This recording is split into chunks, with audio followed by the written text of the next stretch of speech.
Hello, and welcome to the Chaos to Calm podcast, episode number 73. I'm Sarah, the perimenopause naturopath, your guide through the journey of perimenopause. So, if you're over 40 and feeling like your changing hormones are hijacking your mood, energy, and weight, and you want to change that in a holistic way, then this is the place for you. Because each episode, I share with you my views on what's happening in your body, why you're feeling the way that you are, and how you can change that with actionable advice to help you move from chaos to calm and feel more comfortable in your body. Thank you for joining me. Let's get into it. So, little life update. This week I had a bit of a blip. So, I'm actually recording this on a Saturday morning. Podcast episodes released on a Sunday. So, really taking it down to the wire. It's been a busy couple of weeks. I know I spoke to you last time about getting ready to take my kids on camp. Or maybe that was the one before. I took them on camp. It was pretty busy. I had the doors open to Perimen I Go while we were away. Camp is very overstimulating. And it came back, got right into life. My kids had their end of year circus performances. That was the whole weekend. My son was in 8 shows. I watched 4 of them. And you know what it's like when you come home from being away. You've got to unpack. There's lots of washing, all that sort of stuff. I also had lacrosse club commitments.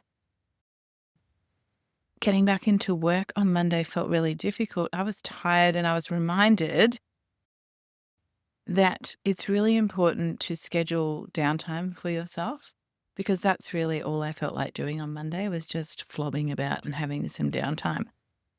But I had to do some work. So needless to say, I procrastinated a lot, didn't get all of my work done. It was a bit the same on Tuesday, and Wednesday I took my kids to a surf lesson, and that was amazing. So I got to just hang out on the beach, go for a walk. My 17-year-old drove us, which was actually a blessing because I got a migraine while we were out. Since menopause, my migraine triggers have changed, which today's topic is not about this. I'm just giving you, I suppose, a bit of a background and life update. But my migraine triggers have changed a bit, and glare is really significant for me. So I did have a hat on. I had my sunglasses on. But I did have my prescription sunglasses and an old prescription. I think that might have been part of the problem. The other reason I nearly always get migraines is if I'm run down, and usually if my blood sugar levels go down, which I don't feel was an issue on Wednesday, but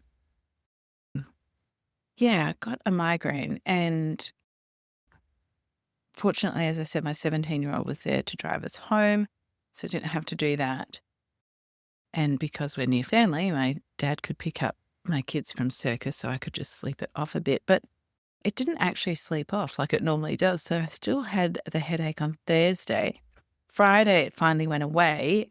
So, I was basically like a week behind at the moment in my work. And then I also realized that, the headache had gone. My face was aching, which is one of my allergies, the outdoor molds. And because in Adelaide, I'm pretty sure this has been similar for most of the southern states. We've had some hot weather and then rain and then hot again. So the leaves and stuff are breaking down a lot and making lots of the molds that I'm allergic to. I call it a face ache. Anyway, so that realization was great because now I can address it. And support my immune system, and also use a saline spray to clear out my nose. So it's maybe more information than you signed up for today in this podcast. But that's why I'm recording it on a Saturday morning. If you're watching the video, you'll see me in my tank top because I'm ready to take one of my kids down to Nippers. And also, just a reminder that sometimes even I get it wrong. I let it slip, things slip. But I'm definitely taking the lesson and the learning from this week's migraine on board and scheduling in some downtime for myself. And I'm taking my daughter, my youngest daughter, because one of the other kids is at a birthday party this evening. We're going to see Moana 2, and a couple of my friends are coming with us as well. So having some downtime tonight. And some downtime at the beach tomorrow, albeit at a Nippers carnival. But I'm going to take my book and try and get some downtime in there as well. And in my last couple of weeks for work, it's really tempting. And this might be the case for you too, because I feel like it's definitely a thing for most women I talk with, is you might be trying to cram in a lot in the last couple of weeks before you finish up your paid work for the year. And it's really tempting to do that because we want to start the new year fresh with a clean slate. So I guess I'm just encouraging you to revisit that and rethink. That's what I am going to be doing when I do my Set It Up Sunday tomorrow evening. I'll not be trying to cram in as much as I can next week, but I will be making sure that I get my time at the gym and in the sauna there. I know it's time for my regular facial and massage next week, so I'm excited about that. And yeah, I'll be popping in lots of self-care little tidbits for myself, just some downtime, some quiet time, and not trying to fill all my space with work and tasks and chores. So this is me reminding you to try and do the same thing for yourself. So actually what we're talking about today, though, is overindulging. And I'm sure you can relate because I'm sure you've woken up morning after a big meal, or maybe not even waited that long, just in the evening after a big meal and thought, oh my gosh, why did I eat so much? Or maybe why did I drink so much? Whatever it might be there for you. And because I'm doing this series, so this is number 6 in the series of 8 podcasts. It's all about how to help you thrive during this time of year. So I've been recording it particularly with my clients in mind, but there's nothing in it that you, even if you're not a client of mine, can't benefit from there as well. And I know that some of the content and the topics feels big and maybe uncomfortable and like you don't want to address it. But this is me being open and honest with you and just telling you as it is, like these are the things that you need to do, whether you do it now or you do it in the longer term, for your best health in the long term and ongoing. But yeah, holidays, there's lots of social events on, lots of celebration, lots of connection, and lots of indulgences. But, so you've been having a bit too much of the high life and you end up feeling bloated or uncomfortable or hungover, maybe feeling some guilt or judgment about what you did do or didn't do, then this episode is for you. We're talking about how to bounce back after overindulging without punishing yourself. No shame or judgment here, friends.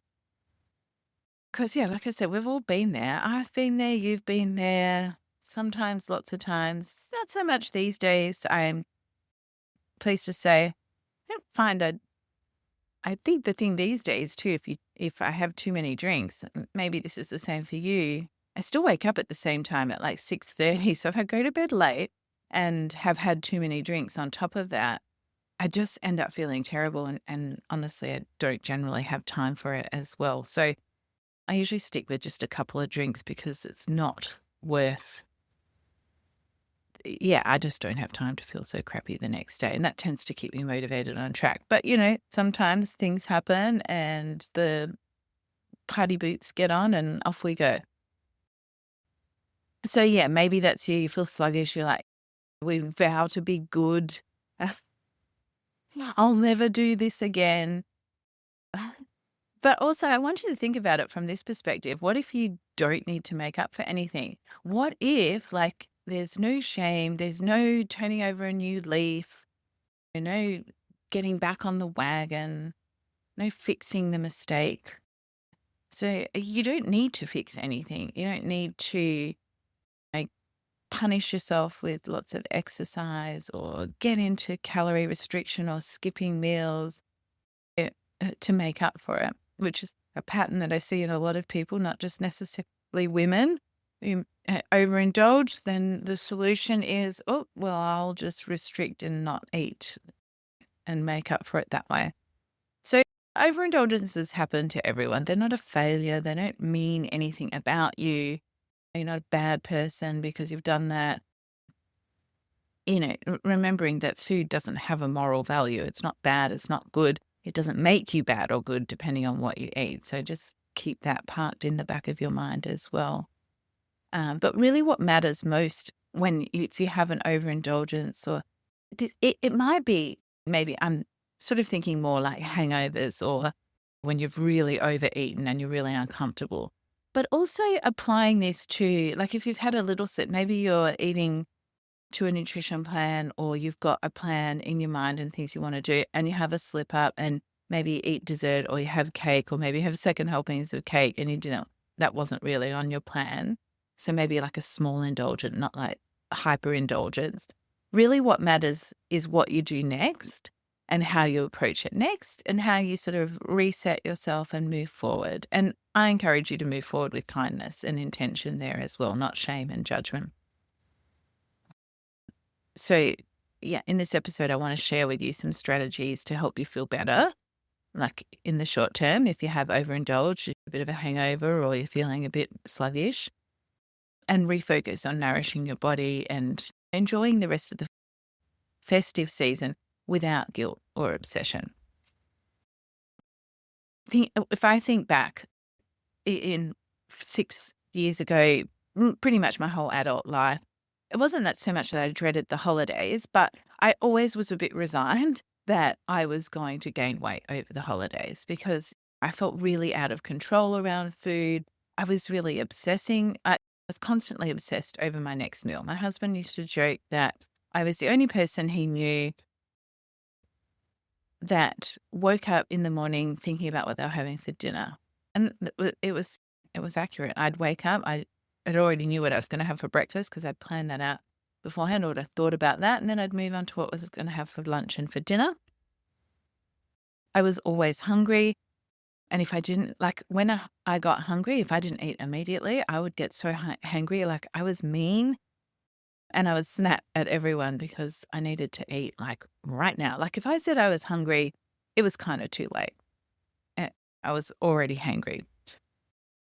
And I used to end up eating lots of stuff that I didn't really want to eat. It wasn't on my plan, and it contributed to me gaining weight.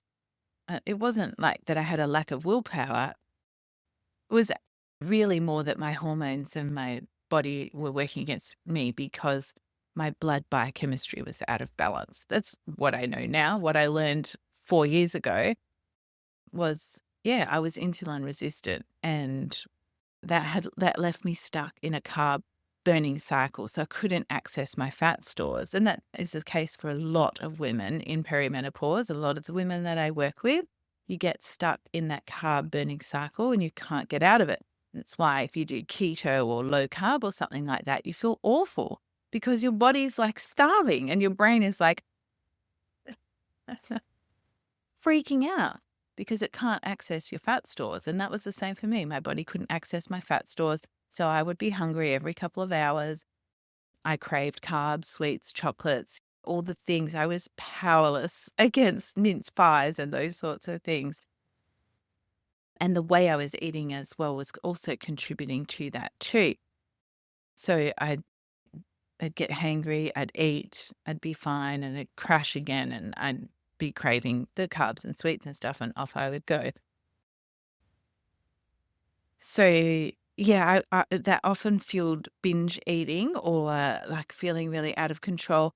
And also the way that I felt afterwards, the shame and judgment, kind of kept me stuck in that. And I was like really all or nothing in my mindset, really diet mindset focus. Like I was on a diet or off a diet. And if I had a mistake, as one slip up, I'd be like, oh, well, I've blown it now. I might as well just go to town. And so it was pretty grim. It wasn't a pleasant place to be in, but that's kind of how I was a lot of my adult life. Sometimes were better than others in that I wasn't so food obsessed, but particularly when I hit early perimenopause, and I was told I was too young for perimenopause, so none of this stuff was sort of considered. Yeah, I felt terrible. I hated how I felt. I hated that I couldn't stop myself eating these things. I just felt bloated all the time, felt tired, feeling hangry and snappy, and then snapping at everyone and then feeling guilty and bad about it afterwards. It's not a very nice space to be in there. And so there was a lot of shame, a lot of judgment. I felt quite defeated. There's something wrong with me. Why was I a naturopath and feeling this way and doing these things? Shouldn't I know better? Shouldn't I be able to do better? But, like willpower is not really, and even discipline, it's not really designed. It's hard to use it in these situations because food's all around us. But also, like I talked about in another episode recently, when our blood biochemistry is out of balance, our willpower is quite powerless against it because it's like a physical force and our brain is driving us for these things as well. And so, yeah, it wasn't until I started learning more about my body and how perimenopause shifts your hormones and how that impacts your blood biochemistry and your appetite hormones and all those things. And you can see I did a whole episode on appetite hormones and how they get influenced by the perimenopause hormone changes. I've done insulin. I've done lots of different episodes recently to help you understand what's happening in your blood biochemistry. And of course, it's what I help women with all the time with my programs with Perimenopause Go and the Chaos to Calm method. So, yeah, and those things are formed because of what I learned and trialed and errored with myself and experimented with myself and my learnings. And then with my early clients as well, we sort of saw that it worked with them as well. And I refined my approach further after their feedback over time. But that's how I, slowly, and actually it wasn't really that slowly. It was quite quickly when I got it right. Bang, I felt better and was more in charge of what I was eating rather than feeling out of control with it and sort of driven by cravings. And that's the same for women in Perimenopause Go. They tell me they usually feel better, like within a week or two, they're starting to notice some difference. Some women with more stubborn insulin resistance take a little longer, but at least they understand what's happening and understand how to tweak and adjust their meals so that they don't have as much of that hunger, and they're certainly not having the cravings for the sweets and refined carbs. And so today I ate 3 balanced meals. I don't feel obsessed. I never thought I would be able to do just 3 meals a day and not like snack in between and not have something sweet after dinner. And do I eat chocolate? Yes, of course I eat chocolate. I had some yesterday, but I eat it in a particular way, which is what I teach my clients as well, so that it doesn't sabotage my insulin and blood glucose levels and doesn't feed in and fuel more cravings later on. So yeah, over the season, I haven't had a mince pie yet.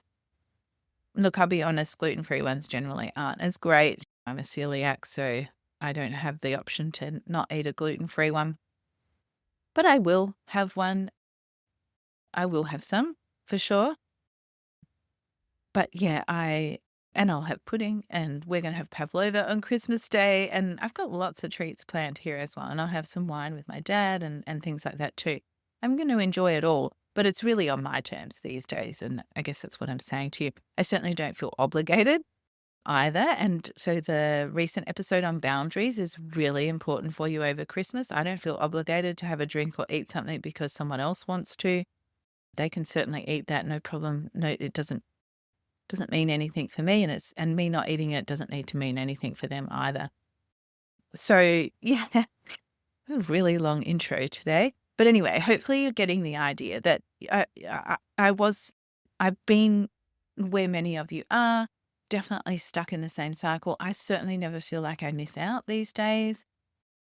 And yeah, you don't have to be stuck in that cycle there as well. So let's get into talking about how to pick yourself up after an overindulgence, how to feel a bit better and get yourself back on track and feeling great. So really what I want you to take out of this episode today is to really challenge that diet mindset, that all or nothing mindset for yourself.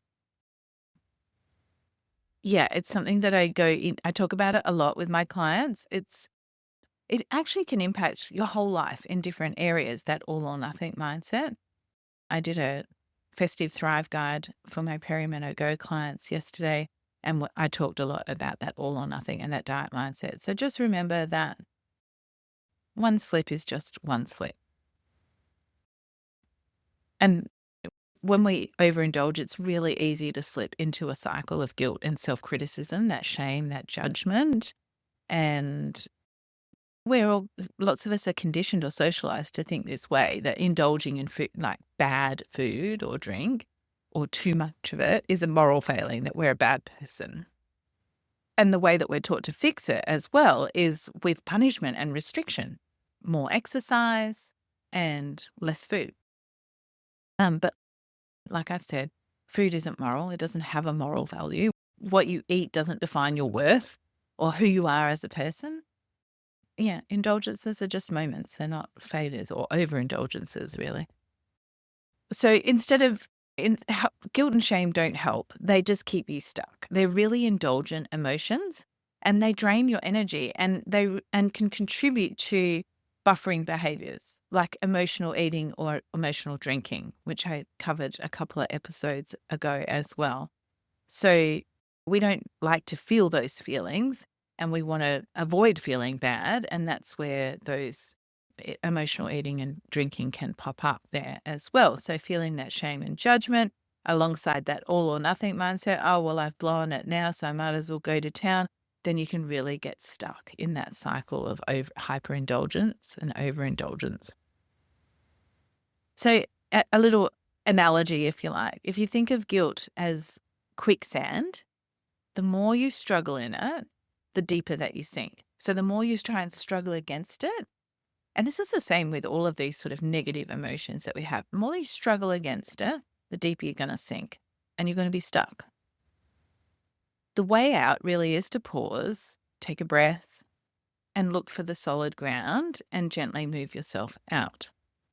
And it's the same with any of these emotions and particularly guilt that you're feeling. The more we resist them, the more we get stuck in them. The more we acknowledge that it's there, think, why am I feeling that way? All right. And what might I change next time or what might I do differently? And then move forward, move on. Because being stuck in those emotions, they don't actually add anything to your plan. They don't help you move forward. They just keep you stuck thinking about the past. So it's really important to let go of the idea that one meal or even one day of indulgence can undo all of your progress. Like if we think about now, I don't have quite the right stats here. But when I was doing the Thrive Guide, Festive Thrive Guide for my clients, running that session, there was 52 meals from then to Boxing Day, and only 3 of those are on Christmas Day. So, or whatever it might be, maybe you have one big event coming up now between now and then. If we look at it in the bigger scheme, it's a small percentage, a small part of everything. And one meal or one day, it's not going to undo you completely. So like think about it, like if you got a flat tire on your car, you wouldn't like give up on the car and, oh, well, that's it, it's ruined. It doesn't work now. You'd just fix the flat tire, put the other spare tire on, and you'd keep going. So like an overindulgence is the same. It's just one tire. The whole car is not wrecked or ruined. Don't let it derail your whole journey. So one moment, one meal, one overindulgence doesn't define you, your journey, or what's going to happen next.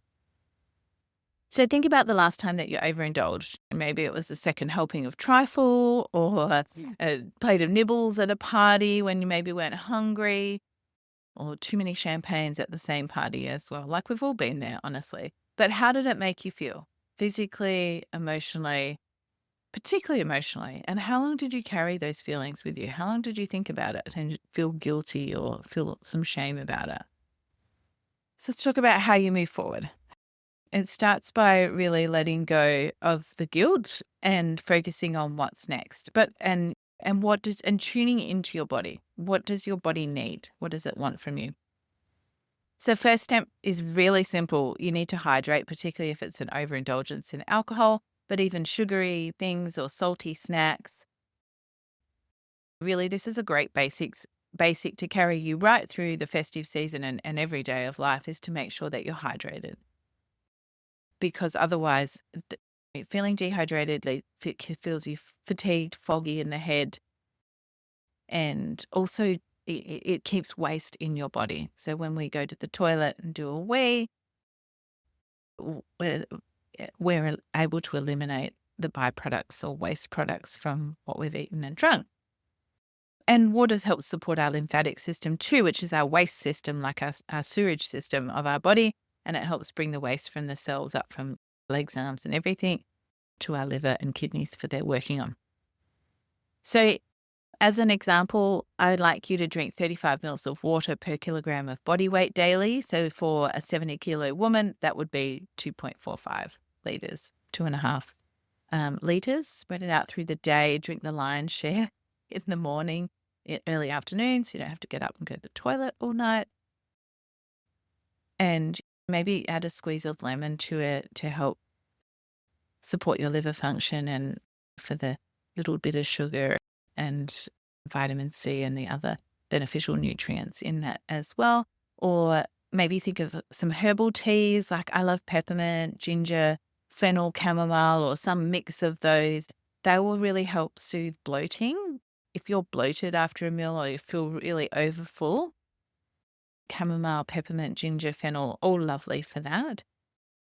And a bit of lemon as well is great. And those teas will help support your digestion. Also great if you've got a hangover too, to help your body and your digestive system get back on track, support your liver and your kidney function there as well. So I love a bit of peppermint, but I love fennel and ginger after a meal. Like I just get some fennel seeds, half a teaspoon or a teaspoon, put them in some hot water and cut some fresh ginger up or grate some fresh ginger into it, about a teaspoon. I like it really spicy.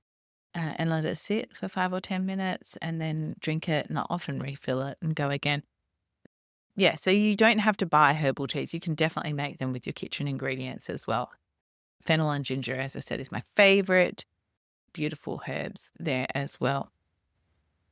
And yeah, lots of benefits for your body and your brain. So step number 2, you're going to refocus on your balanced meals. So this really plays into that all or nothing mindset. Really challenge that for yourself. And if you're starting to think, oh, well, in for a penny, in for a pound, I've wrecked it now. And don't skip meals. I know many of you might be tempted to skip meals because you're thinking you'll cancel out or reduce your calories. Go back and listen to my calorie counting episode to see why I hate calories and calorie counting anyway. But, your body still needs fuel to work and operate. And if you decide to cut the fuel because you've had too much of maybe some alcohol or sweets or something just because it's calorie dense, your body's going to be missing out on the nutrients that it needs and that it gets from actual food and nourishing foods. So, yeah, cutting out meals and skipping meals is counterproductive here as well, because then also your liver and your kidneys and your body is not getting the nutrients that it needs to help process and metabolize the sugar and alcohol and other things as well and get them from your body. And that also, cutting your calories, reducing your food intake slows your metabolism, slows your energy, leaves you foggy and feeling gross, messes with your blood sugar levels, and it can feed into cravings or you're feeling really hungry and set you up for another binge episode there. So make sure you fuel your body with nutrient-dense meals. And I've done the episode on the perimenopause diet so that you can build your meals and tell you how to build your plate there with protein, healthy fats, fiber, and phytoestrogens, because the nutrients in those foods will help reduce your sugar cravings and stabilize your blood sugar and support your hormones there as well. So check out my blog and my podcast episode on the perimenopause diet. And take a moment and think about what meals you already have on hand. What leftovers have you got? This is the leftover season. Maybe you can turn them into a balanced plate that feels satisfying and nourishing, and you don't have to cook then if you don't feel like it, and it's quicker than takeaway. Think about a plate with some leftover ham or turkey or chicken or prawns, whatever you've got left over, with some fresh veggies, some salad veg, just some cucumber and capsicum and lettuce, iceberg lettuce. Don't underrate it. Or maybe just a couple of boiled eggs. I love to keep some boiled eggs in the fridge all the time so that we can just cobble together a grazing plate or choose your own adventure meal, or even just a tin of salmon or tuna. choose tuna in water or olive oil, some leafy greens, drizzle some olive oil, some balsamic vinegar or something over it. Beautiful, quick and easy. So also just a note too, like if you've been craving sweets, please don't just cut carbs out completely in trying to get over that. Get your carbs from nutrient-rich sources like your veggies, your fruit, or even some whole grains. That is really helpful for women's hormones, particularly in perimenopause, your sleep, and keeping your blood sugar balanced there as well. And let's talk about movement, because I don't want you to think about it like as burning off calories. It's actually more just about supporting your body's natural detoxification and elimination processes. So gentle movement helps reduce cortisol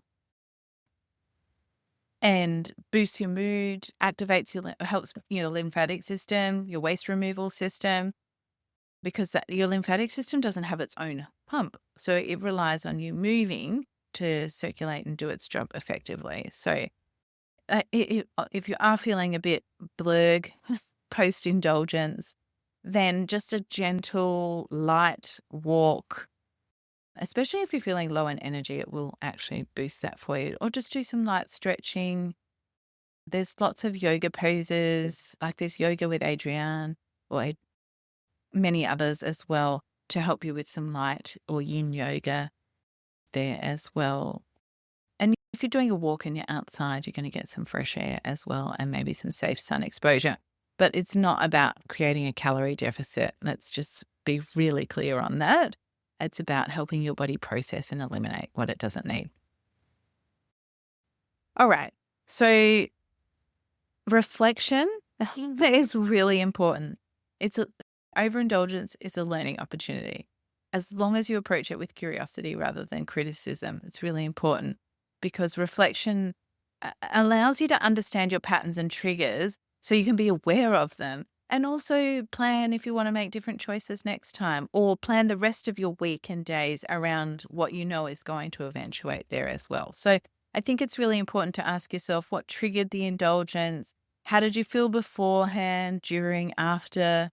What were the feelings and the thoughts underlying your behavior or your actions there? And how might you handle it differently next time? Do you want to even handle it differently next time? And as I said, if not, cool, that's fine.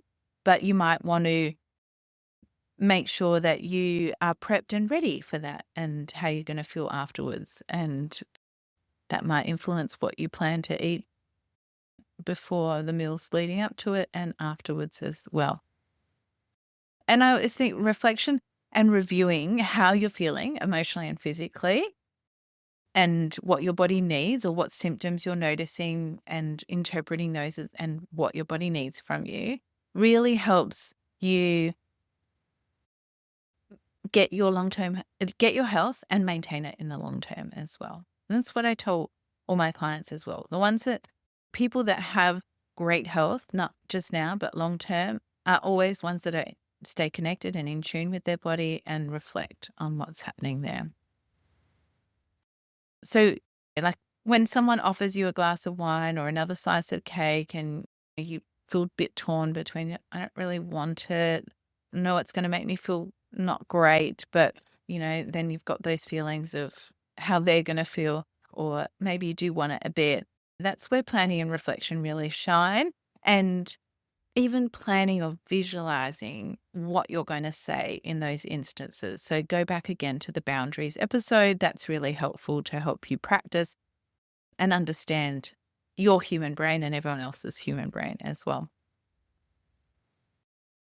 Right. So yeah, if you're feeling bloated, flat, out of sorts, hungover, your body will help.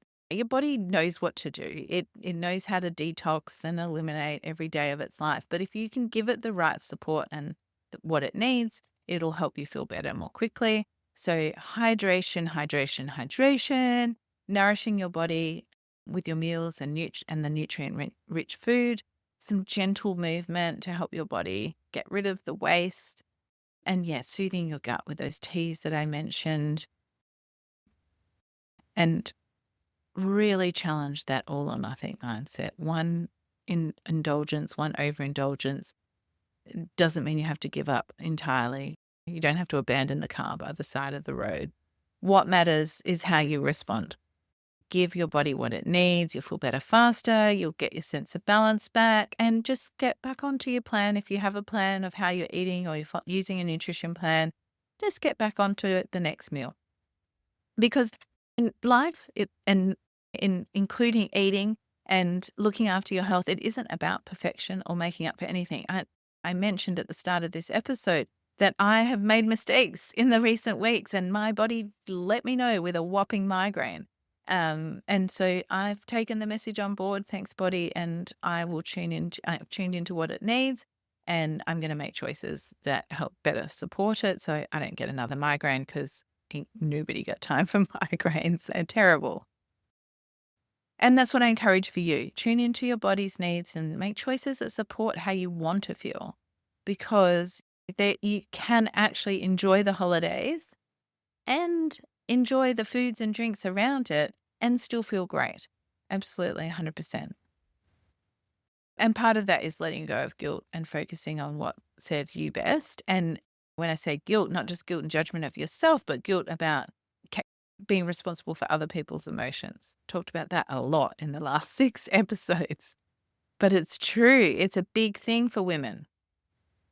So think ahead. Imagine that it's Boxing Day, and instead of feeling horrible and feeling like you've overindulged, you've got your peppermint tea, you've had a little walk, and you're preparing your meal of leftovers with some turkey and veggies, and you're just fueling your body, not punishing it, and enjoying that week that becomes like, what day is it? And no one knows what day it is. And everyone really relaxes into the season there as well. And feels calm and relaxed there as well. And that's what I want for you. And I'd love for you to have that mindset shift there as well. So that brings us to the end of the episode for today.